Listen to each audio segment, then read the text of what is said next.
السلام علیکم ورحمۃ اللہ وبرکاتہ۔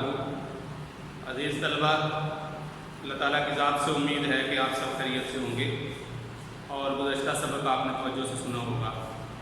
ہم نے عزیز طلبہ اس سے گزشتہ سبق میں معرب اور مبنی کی بحث پڑھی تھی اور اس کے متعلق ہم نے یہ پڑھا تھا کہ معرب وہ لفظ ہوتا ہے جو عامل کے بدلنے سے بدل جائے اور مبنی وہ ہوتا ہے جو عامل کے بدلنے سے تبدیل نہ ہو۔ تو آج ہم اس کی چند مثالیں پڑھتے ہیں اور پھر انشاءاللہ اس میں آگے چلیں گے۔ دیکھیے معرب اور مبنی۔ معرب کا معنی ہوتا ہے تبدیل ہونے والا اور مبنی وہ ہوتا ہے جو جام ہو، رکا ہوا ہو اور اس کے اندر تبدیلی نہ آئے۔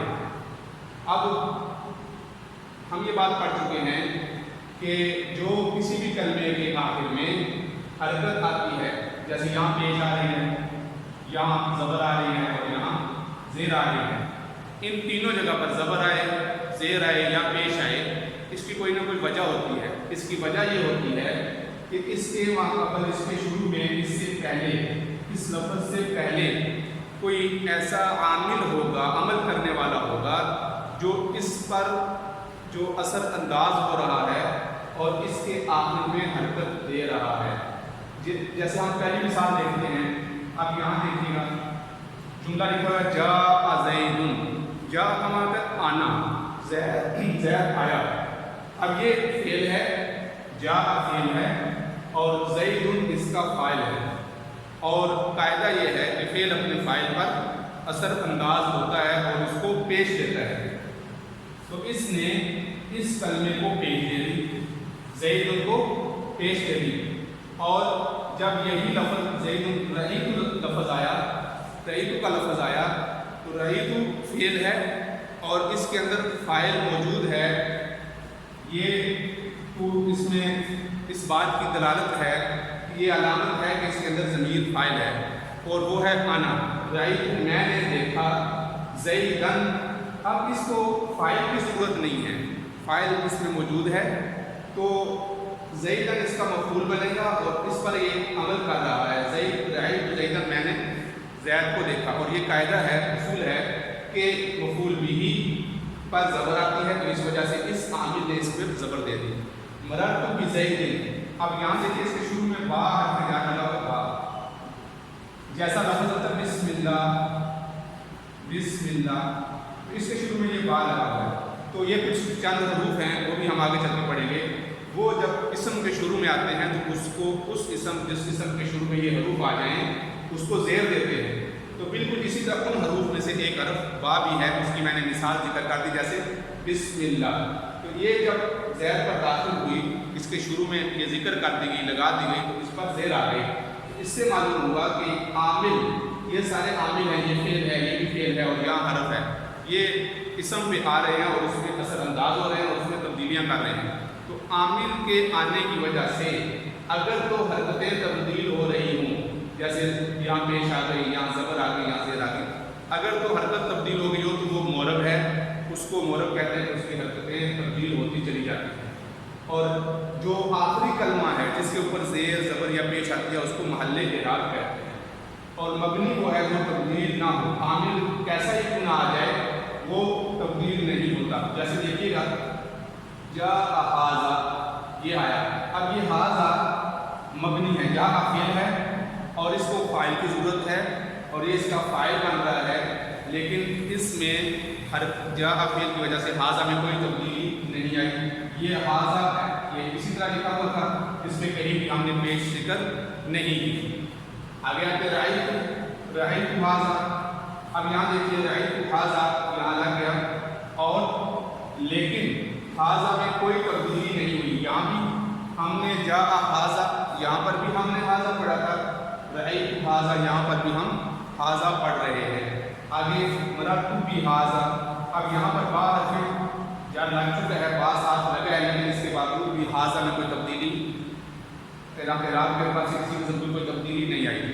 تو ہم نے تینوں جگہ پر عامل جہاں پر فاعل بن رہا تھا تب بھی ھذا پڑھا، جہاں مفعول بن رہا تھا تب بھی ہم نے ھذا پڑھا، اور جہاں مجرور بن رہا تھا اور با حرف جر شروع میں لگا تھا وہاں بھی ہم نے ھذا پڑھا۔ تو یہ آپ نے دیکھ لیا کہ ایسے اسم